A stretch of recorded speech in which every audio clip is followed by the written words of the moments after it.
নানা কর্মসূচির মধ্য দিয়ে দেশ জুড়ে পালিত হচ্ছে মহান বিজয় দিবস। বিজয় দিবসের প্রথম প্রহরে রাজশাহী কলেজ শহীদ মিনারে বিভিন্ন রাজনৈতিক দল ও সামাজিক সাংস্কৃতিক সংগঠনের পক্ষ থেকে ফুল দিয়ে শহীদদের প্রতি শ্রদ্ধা জানানো হয়। সূর্যোদয়ের সাথে সাথে রংপুরের পাবলিক লাইব্রেরি মাঠে শহীদ মিনারে পুষ্পমাল্য অর্পণ করে জেলা প্রশাসন, পুলিশ প্রশাসন ও সিটি কর্পোরেশনের কর্মকর্তারা। সকালে জামালপুর শহরের দয়াময় এলাকায় শহীদ স্মৃতিস্তম্ভে পুষ্পস্তবক অর্পণ কর্মসূচির আয়োজন করে জেলা প্রশাসন। সর্বস্তরের মানুষ ফুলের শ্রদ্ধা জানান।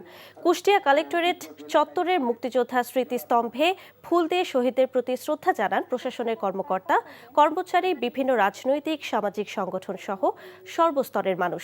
কুড়িগ্রামেও জেলা প্রশাসন, রাজনৈতিক দল, মুক্তিযোদ্ধা সংসদ, বিভিন্ন রাজনৈতিক সামাজিক ও সাংস্কৃতিক সংগঠন বিজয়ে স্তম্ভে ফুল দিয়ে শ্রদ্ধা জানায়। এছাড়াও নওগাঁ, চুয়াডাঙ্গা সহ অন্য সব জেলাতেও নানা উদ্যোগে পালিত হচ্ছে বিজয় দিবস।